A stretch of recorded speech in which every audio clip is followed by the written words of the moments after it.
തലശ്ശേരിയിലൊരു സംഭവം ഉണ്ടായി. ഞാൻ പറഞ്ഞു വരുന്നതാണ്, പള്ളി തകർക്കുക എന്നുള്ളതാണ് ഇവരുടെ ലക്ഷ്യം. ഈ തലശ്ശേരിയിൽ ഒരു പ്രകടനം നടന്നു. നടന്ന തലശ്ശേരിയിൽ നടന്ന ആ പ്രകടനത്തിൽ മുഴങ്ങിക്കേട്ട എന്താണെന്നറിയോ? അതിനകത്ത് മുഴങ്ങിക്കേട്ട മുദ്രാവാക്യം 5 നേരം നമസ്കരിക്കാൻ പള്ളികളൊന്നും കാണില്ല, വാങ്കുകളൊന്നും കേൾക്കില്ല. ഇതായിരുന്നു മുദ്രാവാക്യം.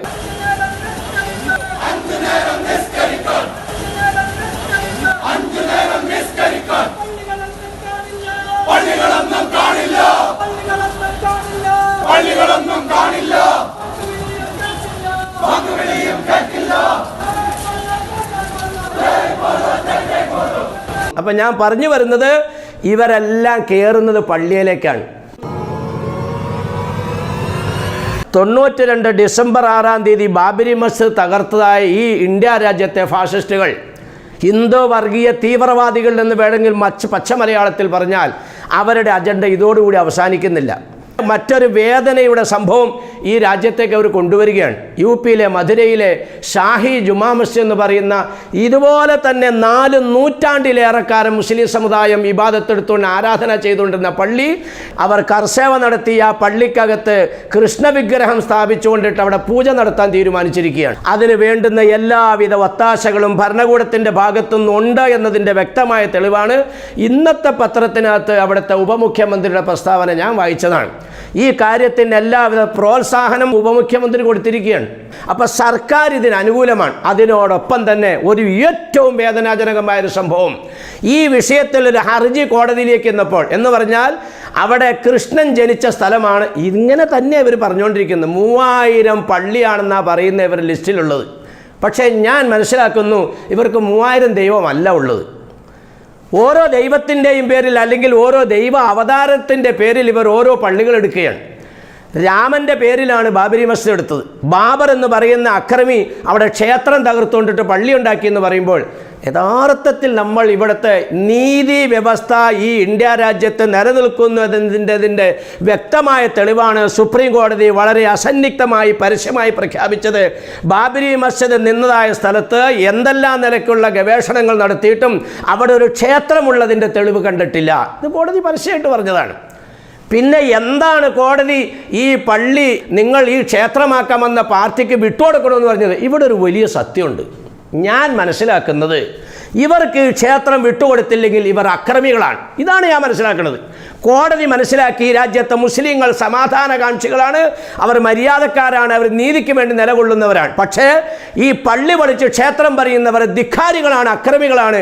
അവർക്ക് ഈ പള്ളി ഈ ക്ഷേത്രം വയ്ക്കാൻ വിട്ടുകൊടുത്തില്ലെങ്കിൽ ഈ രാജ്യത്ത് അവർ മുസ്ലിങ്ങളുടെ രക്തപ്പുഴ ഒഴുക്കുമെന്ന് കോടതി മനസ്സിലാക്കി എന്നാണ് എൻ്റെ ഈ ചെറിയ ബുദ്ധി കൊണ്ടിട്ട് ഞാൻ മനസ്സിലാക്കുന്നത്.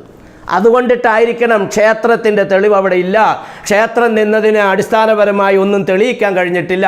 അപ്പോൾ അവിടെ പള്ളിയാണെന്ന് തന്നെ കോടതി സമ്മതിച്ചല്ലോ, പക്ഷേ വിട്ടുകൊടുത്തു. ഞാൻ പറഞ്ഞു വരുന്നത്, അവിടെ ബാബരി മസ്ജിദ് നിന്നതായ ആ സ്ഥലം രാമൻ്റെ ജന്മഭൂമിയായിരുന്നു എന്നും അവിടെ ബാബറാണ് ഈ അക്രമം ചെയ്തതാണ്.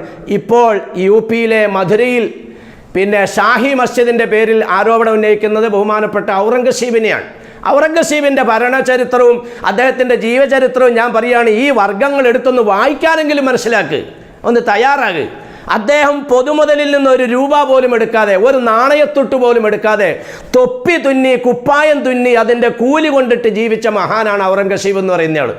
അദ്ദേഹം വലിയാണെന്ന് മുസ്ലിം ലോകം അംഗീകരിക്കുകയാണ്. അള്ളാഹുവിൻ്റെ ഔലിയാക്കന്മാരിൽപ്പെട്ട മഹാൻ. അദ്ദേഹം ഈ കൃഷ്ണക്ഷേത്രം തകർത്തിട്ടാണ് ഈ ഷാഹി മസ്ജിദ് ഉണ്ടാക്കിയെന്ന് പറയുമ്പോൾ, ഇപ്പം 3000 പള്ളി ഇന്ത്യ രാജ്യത്ത് തകർക്കുമെന്നവർ പ്രഖ്യാപിക്കുമ്പോൾ എനിക്കൊന്നും ഇതിലൊന്നും നിൽക്കില്ല. കാരണം ഇടയ്ക്ക് ധാരാളമൊക്കെ തകർത്തുകൊണ്ടിരിക്കുന്നുണ്ട്. കാരണം എന്താ, 33 കോടി പള്ളികൾ തകർത്തെങ്കിലേ ഇത് പൂർത്തിയാവുള്ളൂ. തലശ്ശേരിയിലൊരു സംഭവം ഉണ്ടായി. ഞാൻ പറഞ്ഞു വരുന്നതാണ്, പള്ളി തകർക്കുക എന്നുള്ളതാണ് ഇവരുടെ ലക്ഷ്യം. ഈ തലശ്ശേരിയിൽ ഒരു പ്രകടനം നടന്നു. നടന്ന തലശ്ശേരിയിൽ നടന്ന ആ പ്രകടനത്തിൽ മുഴങ്ങിക്കേട്ട എന്താണെന്നറിയോ? അതിനകത്ത് മുഴങ്ങിക്കേട്ട മുദ്രാവാക്യം 5 നേരം നമസ്കരിക്കാൻ പള്ളികളൊന്നും കാണില്ല, വാങ്കുകളൊന്നും കേൾക്കില്ല.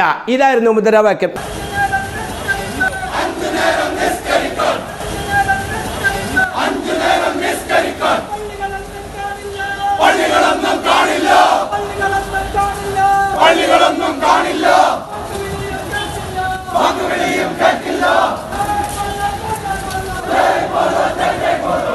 അപ്പം ഞാൻ പറഞ്ഞു വരുന്നത്, ഇവരെല്ലാം കയറുന്നത് പള്ളിയിലേക്കാണ്.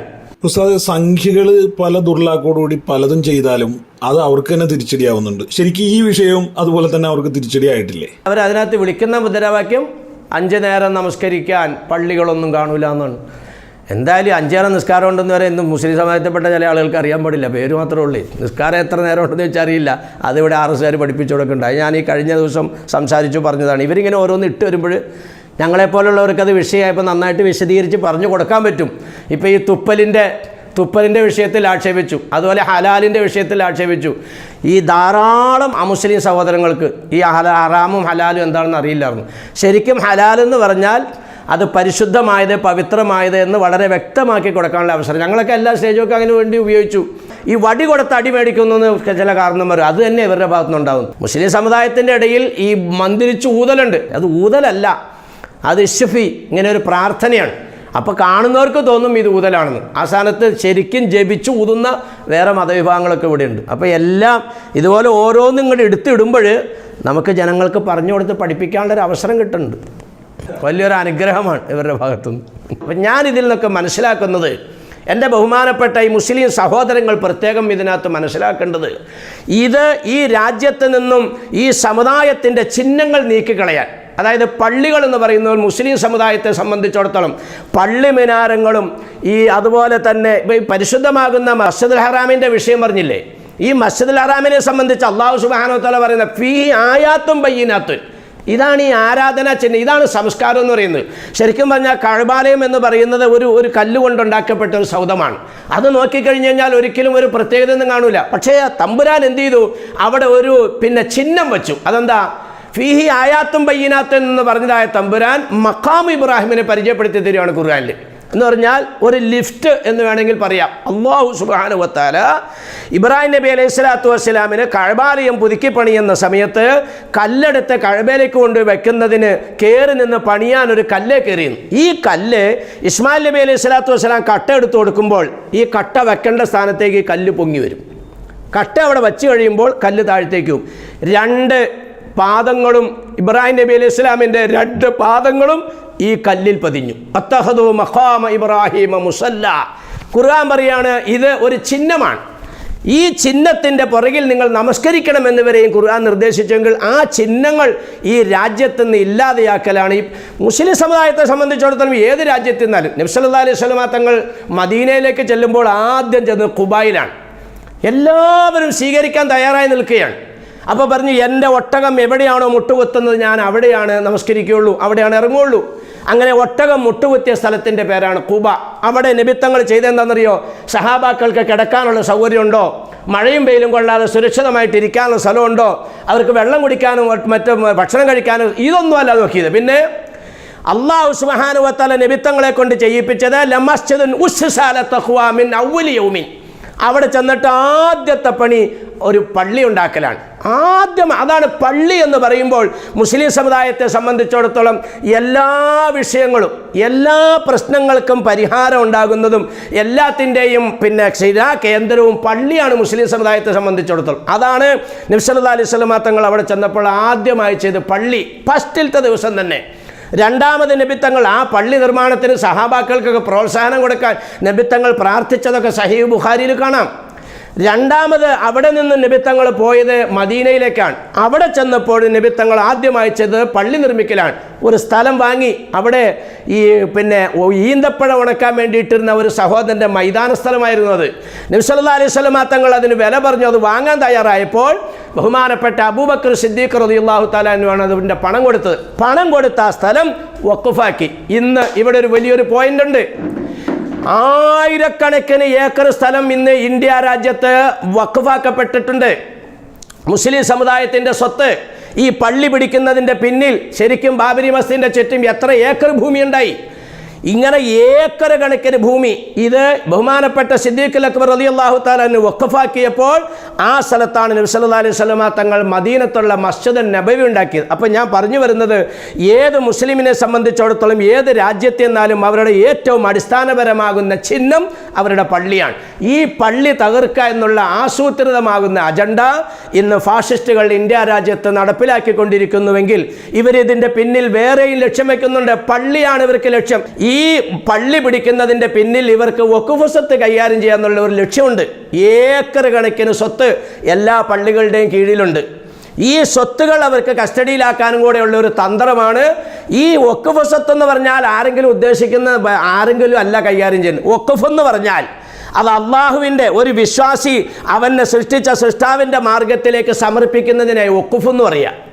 അങ്ങനെ വഖഫാക്കപ്പെട്ട ഖുർആനകത്ത് കാണാം. ബഹുമാനപ്പെട്ട ഹന്നത്ത് ബീവി റളിയല്ലാഹു തആല അൻഹ റബ്ബി ഇന്നി നദർതു ലക മാ ഫീ ബത്നി മുഹററ, എൻ്റെ ഉദരത്തിൽ വളരുന്നതായ കുഞ്ഞിനെ ഞാൻ അള്ളാഹുവിൻ്റെ ഭവനത്തിലേക്ക് ഇതാ നേർച്ചയാക്കി.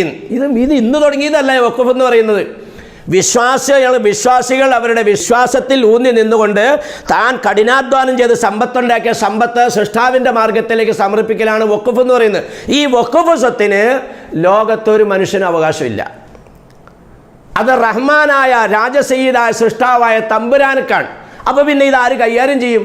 നേരെ ഖുർആൻ എണ്ണി പറയുന്നുണ്ട്, ഇന്നമാ യഅ്മുറു മസാജിദല്ലാഹ് മൻ ആമന ബില്ലാഹി വൽ യൗമിൽ ആഖിർ വഅഖാമ സ്വലാത്ത വആത സക്കാ വലം യഖ്ശ ഇല്ലല്ലാഹ്.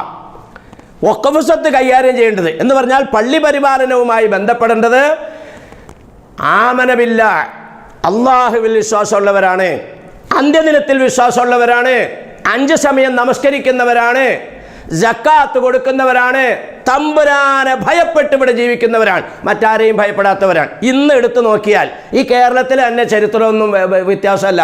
എടുത്തു നോക്കിയാൽ പല പള്ളികളിലും ഇന്ന് പ്രസിഡൻ്റായിട്ട് വരുന്നത് പക്കാ നിരീശ്വരവാദിയായിരിക്കും. അവനെന്നാൽ ആ രാഷ്ട്രീയ പാർട്ടി പ്രവർത്തിക്കുന്ന ആളായിരിക്കും. ഓരോ രാഷ്ട്രീയത്തിന് ഓരോ ആദർശമുണ്ട്.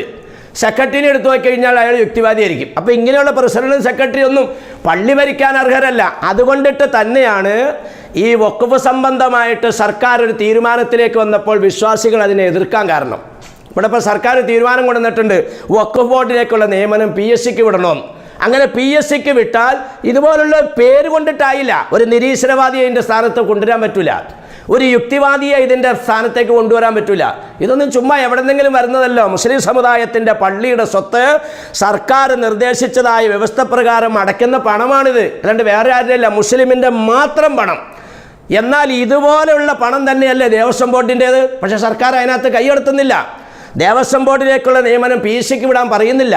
ഞാനതിപ്പോൾ ഇവിടെ ഗൗരവത്തോടെ എടുക്കുന്നില്ല. കാരണം നമ്മുടെ ഈ സമുദായത്തിൻ്റെ നേതൃത്വം ആ വിഷയത്തിൽ ഈ സമുദായത്തിന് ആശങ്കയുണ്ടാക്കുന്ന നിലയിലേക്ക് പോകുകയില്ല എന്ന് മുഖ്യമന്ത്രി വാക്കുകൊടുത്തതിൻ്റെ പേരിൽ നടന്നേക്കാം. അത് നടന്നാൽ വളരെ സന്തോഷം, അല്ലെങ്കിൽ അത് വലിയ ബുദ്ധിമുട്ടുള്ള കാര്യമാണ്. കാരണം നമ്മുടെ സ്വത്ത് പിടിക്കുന്നതിനേക്കാൾ വലിയ വേദനയാണ് ഒരു വിശ്വാസിയെ സംബന്ധിച്ചിടത്തോളം പള്ളിയുടെ സ്വത്ത് പിടിക്കൽ. അപ്പോൾ ആ രീതിയിലേക്കുള്ള ഈ സ്വത്തുകൾ പിടിച്ചെടുത്ത് ഖബർസ്ഥാനുകളെല്ലാം ഇല്ലാതെയാക്കി വളരെ അപകടകരമായ സ്ഥലത്തേക്കാണ് പോകുന്നത്. എന്ന് പറഞ്ഞാൽ ആയിരക്കണക്കിന് ഏക്കർ ഭൂമിയിൽ ഈ സമുദായത്തിൻ്റെ മുൻഗാമികളെ മറികടക്കപ്പെട്ടിരിക്കുകയാണ്. ആ സ്വത്തങ്ങ് പിടിച്ചെടുത്താൽ ഇവരൊരു പുതിയ നിയമം കൊണ്ടുവരില്ല എന്ന് ആര് കണ്ടു? മണ്ണിനകത്തേക്ക് ഈ ഡെഡ് ബോഡി വച്ചാൽ അത് അലിഞ്ഞ് ആ മണ്ണിൻ്റെ ഉള്ളിൽ നിന്ന് വരുന്ന ശുദ്ധജലം മലിനമാകാൻ സാധ്യതയുണ്ട്. അതുകൊണ്ട് മറ്റുള്ള ആളുകൾ ചെയ്യുന്നത് പോലെ മുസ്ലിങ്ങൾ ഈ ഡെഡ് ബോഡി കൊണ്ടുവന്ന് മണ്ണിലടക്കാതെ അത് ദഹിപ്പിക്കണം, അത് കത്തിച്ച് കളയണമെന്ന് ഇവർക്ക് നിയമം കൊണ്ടുവരാൻ പാടില്ല എന്ന് ആര് പറഞ്ഞു? അപ്പം എല്ലാറ്റിനും ഞാൻ പറയുന്നത് വലിയ അപകടകരമാവുന്ന അവസ്ഥയിലേക്ക് ഇന്ത്യ രാജ്യം പോയിക്കൊണ്ടിരിക്കുന്നു എന്ന് ഭയപ്പെടേണ്ടിയിരിക്കുന്നു. ഇതുപോലുള്ള ഈ സാഹചര്യത്തിൽ സമുദായത്തിനോട് എനിക്ക് പറയാനുള്ളത്, നമ്മെ സൃഷ്ടിച്ചതായ തമ്പുരാനാണ്. പരിപാവനമാകുന്ന മസ്ജിദുൽ ഹറാം തകർക്കാമെന്നവരെ സൃഷ്ടാവാണ് പ്രതിരോധിച്ചത്. ആ സൃഷ്ടാവായ തമ്പുരാൻ തന്നെയാണ് ഇന്ന് ലോകത്തെ നിയന്ത്രിക്കുന്നതെന്നാണ് മുസ്ലിം സമുദായമേ നമ്മൾ വിശ്വസിക്കുന്നത്. ഈ പരിപാവനമാകുന്ന കഅബാലയത്തെ തകർത്ത് മസ്ജിദുൽ ഹറാമിനെ പൊളിക്കാൻ ഒരു സംഘം കഅബാലയത്തിൻ്റെ പരിസരത്തേക്ക് വരികയുണ്ടായി. അത് തികച്ചും ആസൂത്രിതമായ, എന്ന് പറഞ്ഞാൽ ഒരു നിലയ്ക്കും ഒരു കുറ്റം ആരോപിക്കപ്പെടാവുന്ന നിലയ്ക്കുള്ള ഒരു സംഭവമല്ല അവിടെ ഉണ്ടായത്. തികച്ചും അടിസ്ഥാനരഹിതമാകുന്ന ഒരു ആരോപണം മഹാനായ നബീന റസൂലുള്ളാഹി സ്വല്ലല്ലാഹി അലൈഹി വസല്ലം തങ്ങളുടെ പിതൃവ്യൻ അബ്ദുൽ മുത്തലിബിൻ്റെ പേരിൽ ആരോപിച്ചു. അബ്ദുൽ മുത്തലിബ് ഒരു തെറ്റ് ചെയ്തതിന് അന്ന് ഫാസിസ്റ്റുകൾ എടുത്തതായ തീരുമാനം അബ്ദുൽ മുത്തലിബ് പരിപാലിക്കുന്ന ആ മസ്ജിദ് തകർക്കുക എന്നുള്ളതാണ്. ഈ പള്ളി തകർക്കുക എന്നുള്ളതിന് വളരെ പാരമ്പര്യമുണ്ട്.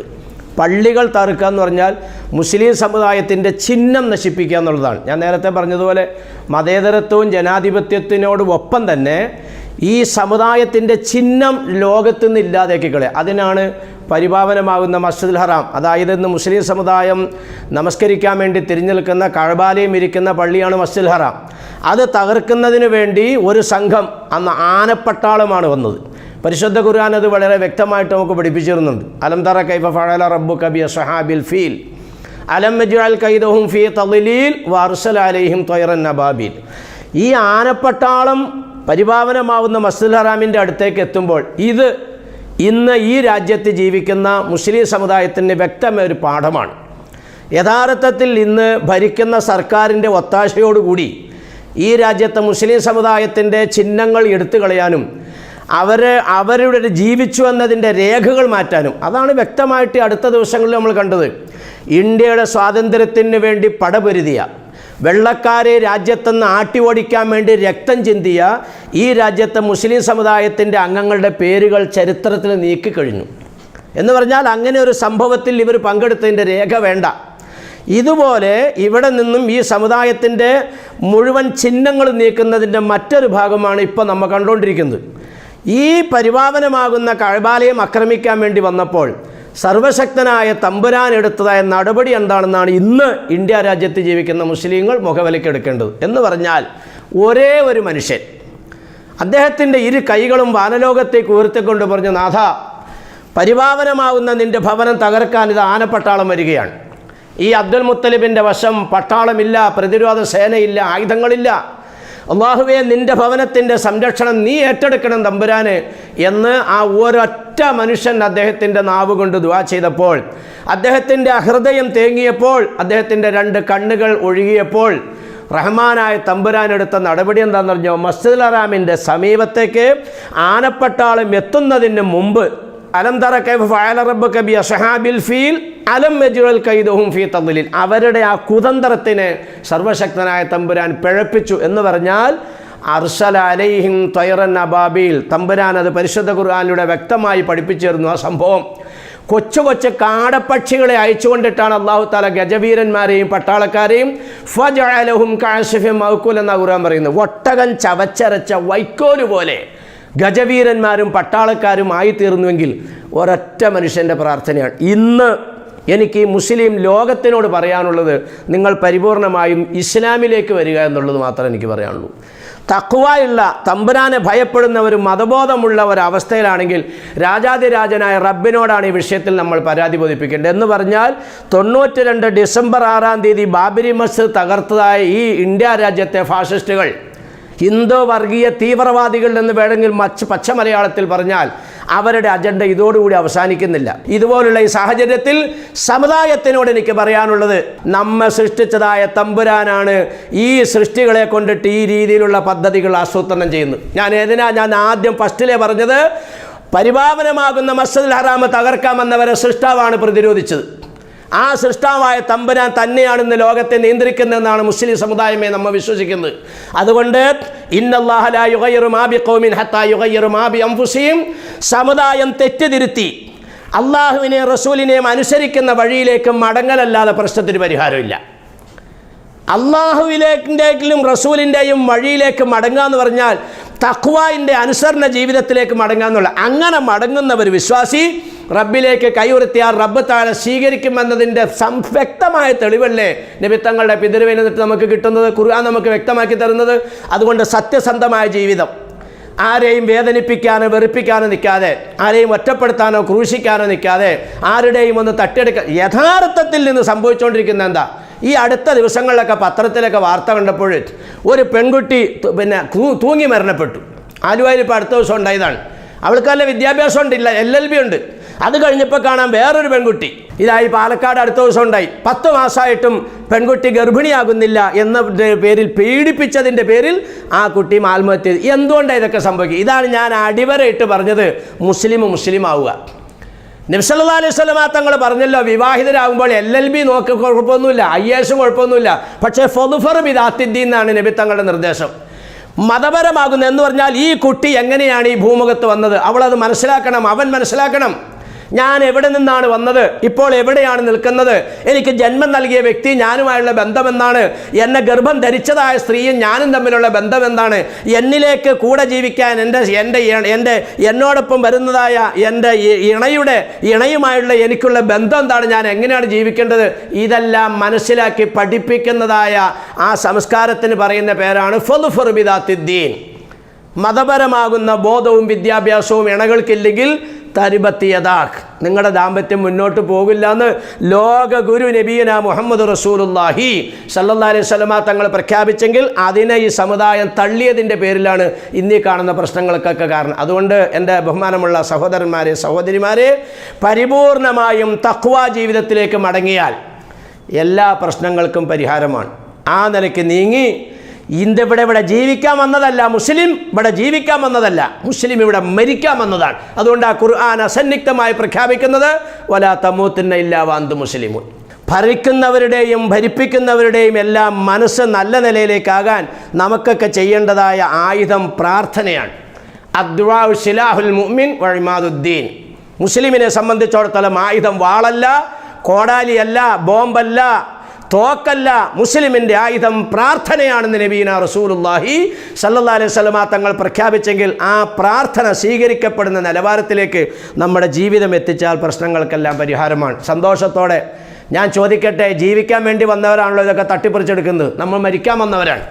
തട്ടിപ്പറിച്ചെടുക്കുന്നവർ തട്ടിപ്പറിച്ച് കൊണ്ടോട്ടെ, നമ്മുടെ പള്ളി പണിതിട്ട് അമ്പലങ്ങൾ ഉണ്ടാക്കുന്നവർ ഉണ്ടാക്കട്ടെ, നമ്മുടെ ബാങ്ക് നിർത്തുന്നവർ നിർത്തട്ടെ, എന്നിട്ട് അവർ സുഖമായിട്ട് ജീവിച്ചോട്ടെ. അവരോടൊക്കെ നമുക്ക് പറയാനുള്ളത് ഖുർആനിൻ്റെ മറുപടിയാണ്, ഇന്നക മയ്യത്തുൻ വ ഇന്നഹും മയ്യത്തുൻ. ഞങ്ങളെ കൊന്നിട്ട് ഇവിടെ ജീവിക്കാൻ നീ ആഗ്രഹിക്കുന്നുണ്ടെങ്കിൽ നീയും ശവമാണ്, മയ്യത്താണ്. നമ്മ മരിക്കാൻ വേണ്ടി തയ്യാറായിരിക്കുന്നവരാണ്. ഖുർആൻ പറയുന്നു, നിങ്ങൾ മരിക്കുമ്പോൾ വലാ തമൂത്തുന്ന ഇല്ലാ വഅന്തും മുസ്ലിമൂൻ. മുസ്ലിമായിട്ടല്ലാതെ മരിക്കരുത്. തമ്പുരാൻ ഹക്കായ നിലയിൽ തഖ്വാബോധത്തോടു കൂടി ജീവിച്ച് മരിക്കാൻ റഹ്മാനായ റബ്ബ് നമുക്കെല്ലാം വിധിയാക്കി തന്ന് അനുഗ്രഹിക്കുമാറാകട്ടെ. ആമീൻ എന്ന് ദുആ ചെയ്തുകൊണ്ട് ഞാൻ എൻ്റെ സംസാരം അവസാനിപ്പിക്കുന്നു. വാഖിറു ദഅ്വാനാ അൽഹംദുലില്ലാഹി റബ്ബിൽ ആലമീൻ.